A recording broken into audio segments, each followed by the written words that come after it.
Hello, welcome to my channel.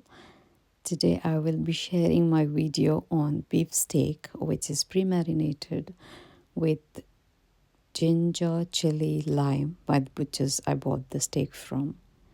The steak is already in a fresh state to be consumed after the grill, so I'll be using this Ninja machine,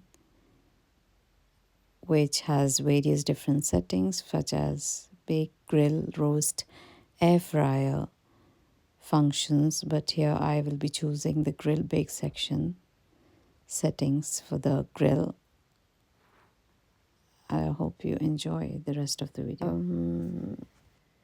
I'm just trying to place it all nicely onto the foiled tray, and which will then go into the baking section of the Ninja machine.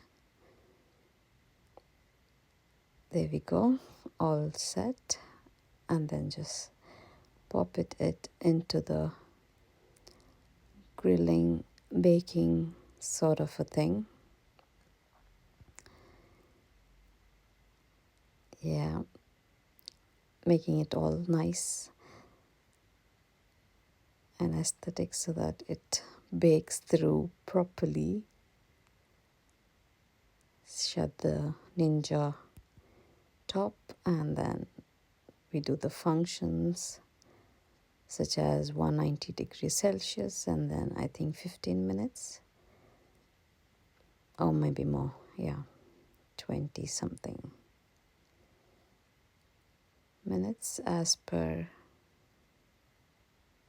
the steak goes. And here we have the sweet potato marinated with some paprika, turmeric, salt, and some olive oil on top, and then we bake it in the same way, and we have a very delicious meal ready. Proteins and some carbohydrates. Yummy. Please like, share, subscribe if you would like to see more. Bye-bye, and see you in the next video from me. Also enjoy the rest of the video, and do let me know if you would like to see something else, or what sort of videos would you like to see from me next. Thank you so much, and you have a good day wherever you're watching from. Bye.